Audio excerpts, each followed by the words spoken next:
SS증권방송 시청자 여러분 안녕하세요. 여러분들의 생활에 활력을 불어넣어주는 비타민 같은 시간, 이은희의 스마트 생활 정보입니다. 네, 벚꽃이 속도 위반을 했다고 합니다. 이게 무슨 말이냐면요. 바로 개화 시기에는 개나리 그리고 진달래, 벚꽃 순서로 피어나는 것이 맞지만 이번에는 개나리보다 벚꽃이 일찍 피어났다고 하는데요. 그 원인은 예년보다 빠른 고온 현상 때문이라고 합니다. 우리가 자연 환경을 지켜주지 못해서 조금은 미안한 마음으로 봄꽃 축제에 참여를 해야 할 것 같습니다. 네, 이은희 스마트 생활 정보, 오늘은 클래식으로 함께하는 날이죠. 그럼 지금부터 시작하겠습니다.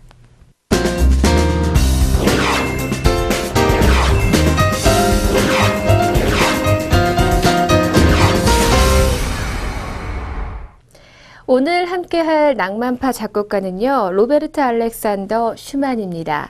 네, 슈만은 독일 낭만주의 시대의 최대의 작곡가로 손꼽히는 작곡가인데요. 네, 그의 부친은 문학을 지망해서 저술과 또 출판을 업으로 삼았던 사람입니다. 로베르트의 음악상의 재능은 어머니에게 이어받았다고 하는데요. 네, 그의 음악 문학에 통한 면과 그가 평론면에 남기는 큰 업적은 또 아버지의 영향으로도 여겨집니다. 그는 40년 남짓한 생애를 한 번의 외국 여행 이외에는 독일 국내에서만 보냈다고 하는데요.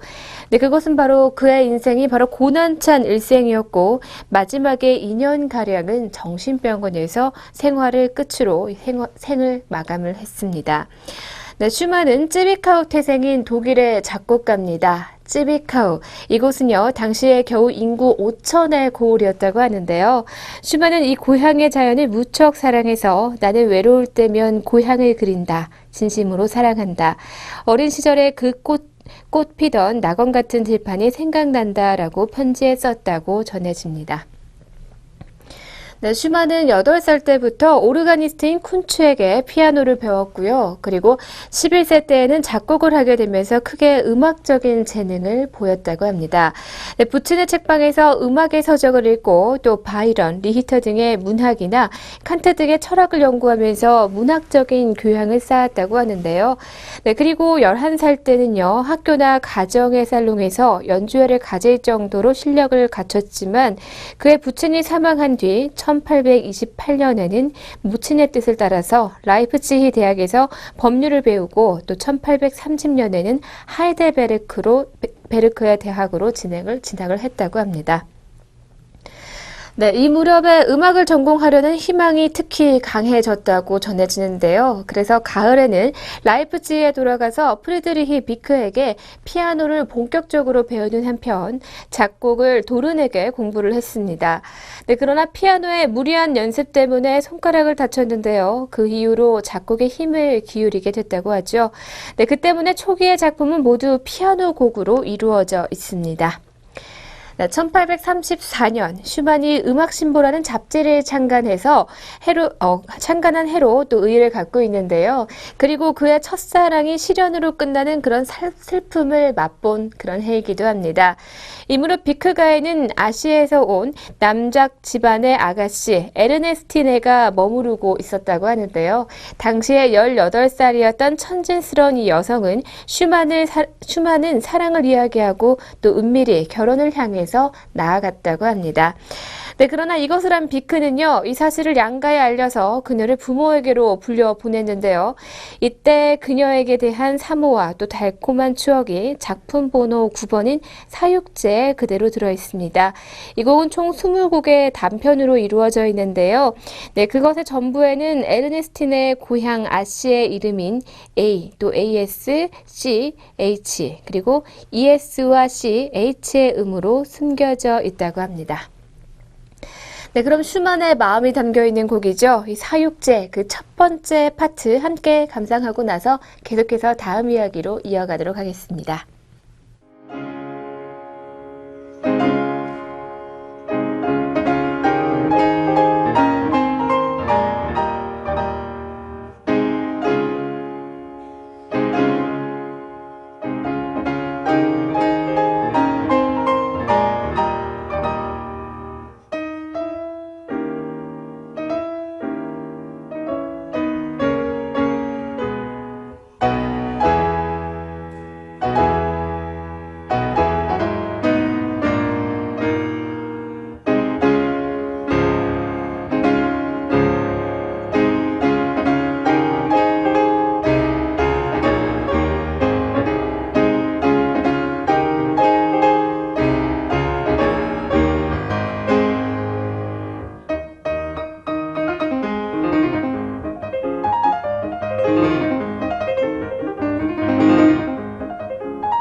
에르네스티네와의 첫사랑, 그리고 좌절의 시간을 겪었죠.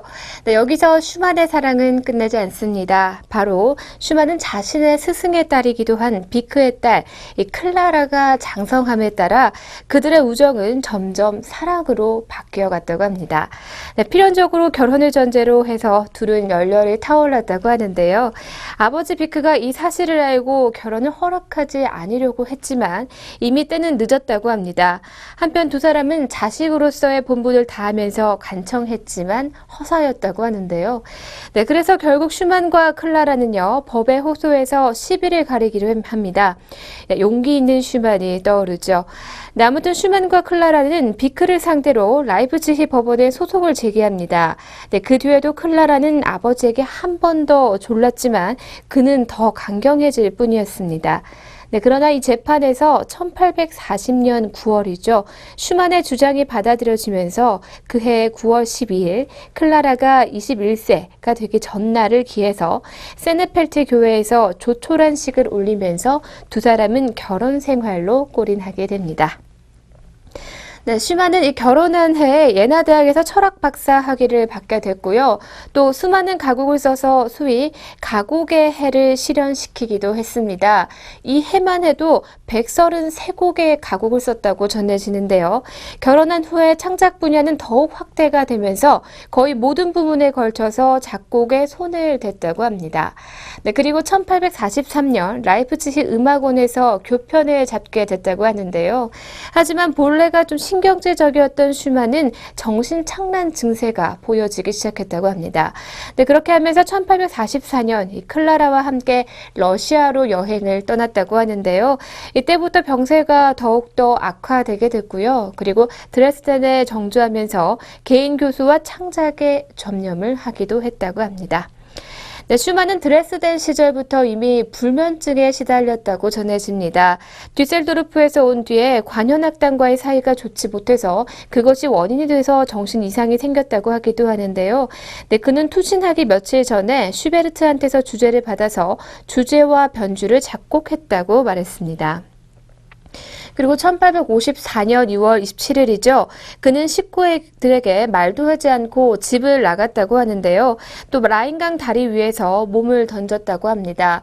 다행히도 이 뱃사람이 구해서 집으로 데려갔는데 그는 자기가 한 짓을 변명하지도 않고 자기 방에 들어가서 계속하던 이 작곡 업무에 전념을 했다고 전해집니다. 네, 그 뒤 그는 본 교회의 엔데니히 정신병원에 입원해서 2년 반가량 요양에 힘을 썼습니다. 하지만 1856년 7월 29일이죠. 아무도 없는 자기의 병실에서 쓸쓸히 세상을 떠나게 됩니다. 네, 그 병동은 예정되었던 철거를 면해서 지금은 슈만의 박물관으로 자리 잡아 있는데요. 네, 클라라는 슈만이 죽고 난 뒤에 7남매를 거느리면서 40년을 더 산 다음에 1896년 5월 20일 프랑크푸르트에서 77세의 나이로 생을 마치게 됩니다. 네, 그러나 남편을 여인 뒤에는 요하임, 브람스 등과 친교를 계속했다고 하는데요. 바로 그 힘으로 그녀는 예술을 다 할 수가 있었다고 전해집니다. 네, 그럼 끝으로 이 슈만의 바이올린 협주곡 디단조를 들으면서 슈만의 이야기를 마치도록 할 텐데요. 이 곡은 1853년 9월 21일자의 슈만의 일기에 바이올린 곡을 쓰기 시작했다라고 적혀 있습니다. 네, 그날부터 열흘째인 10월 1일 바이올린 협주곡을 다 썼다라고 적혀 있는데요. 바로 10일에 걸쳐서 이 작품이 완성된 것이라고 알려져 있습니다. 네, 이 곡은 슈만이 발작을 일으켜서 죽기 3년 전에 쓰여진 작품인데요. 당시에 슈만은 아름답고 또 즐거운 생활을 계속하고 있었을 때이기 때문에 이 곡에 대해서는 자신도 이렇게 되리라 생각하지 못했다고 합니다. 네, 이 곡에 대해서는 스스로 이 곡은 어떠한 엄숙한 것의 모습이기도 하지만 그 배후에는 이따금 기쁨의 감정이 엿보인다라고 적었을 정도라고 합니다. 네, 그리고 그는 3년 후에 애처로운 운명을 전혀 상상할 수 없었겠죠. 네, 그럼 함께 감상하시고 나서 저는 계속해서 오늘의 스톡으로 이어가도록 하겠습니다.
오늘의 스톡 시간입니다. 오늘도 증권사 추천 종목으로 두 종목 준비했습니다. 네, 첫 번째 추천 종목은요. 대신증권에서 추천한 스카이라이프입니다. 종목 번호는 053210입니다. 네, KT의 기기 인터넷 확산을 위해서는요. UHD가 필요하고요. 현 상황에서는 UHD 콘텐츠 전송에는 기술적으로 위성이 가장 적합합니다. 네, 따라서 KT와 스카이라이프의 공조 마케팅이 강화될 것으로 전망이 되고 있는데요. 스카이라이프는 KT 계열의 국내 디지털 유료 방송 플랫폼 사업자입니다. 수신료와 광고, 그리고 홈쇼핑 송출 수수료, 그리고 채널 임대 수익 등을 주 사업으로 하고 있는데요. 2009년 모 회사인 KT와의 결합 상품인 올레 TV 스카이라이프죠. OTS의 성공적인 출시가 있었습니다.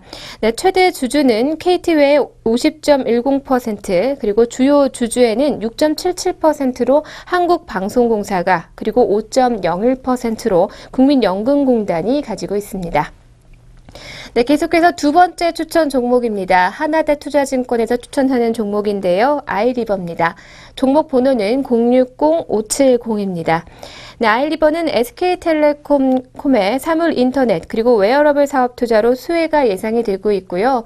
또 고수익성 오디오 제품 출시에 따른 평균 판매 단가의 상승 효과가 기대되고 있습니다. 네, 아이리버는 브랜드로 유명한 디지털 복합 멀티미디어 기기 전문 제조 업체입니다.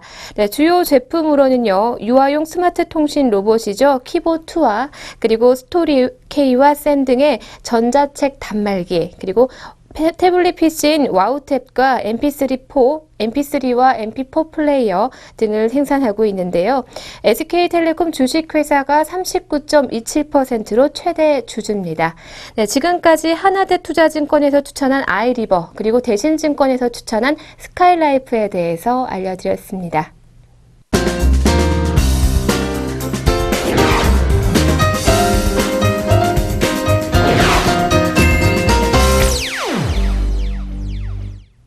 여러분에게 즐거움과 재미, 그리고 감동을 드리는 시간이죠. 오늘의 펀앤필입니다.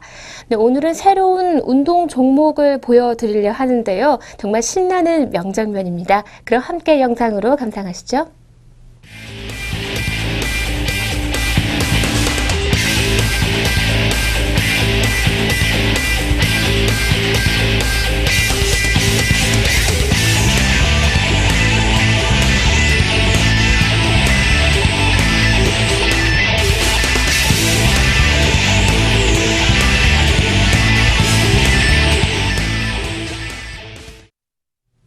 함께 감상하신 영상의 경기는요. 바로 폴란드에서 개발한 로잉 스포츠라고 하는데요. 일종의 수상 버전의 줄다리기라고 합니다. 그래서 상대편을 앞으로 밀어내면 이기는 경기라고 하는데요. 가까이에서 함께 보면 정말 박진감 넘치는 그런 경기라고 합니다. 네, 하계 스포츠 올림픽 종목으로 왔으면 하는 그런 네티즌들의 바람이 있었습니다. 네, 지금까지 오늘의 펀앤필이었습니다.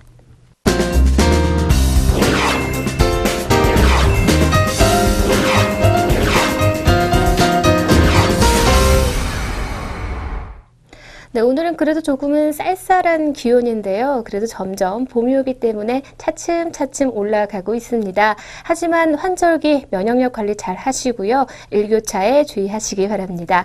네, 오늘 제가 준비한 내용은 여기까지고요. 저는 내일 이 시간 더욱 알차고 즐거운 내용으로 여러분들과 함께 하도록 하겠습니다. 시청해주신 여러분 고맙습니다.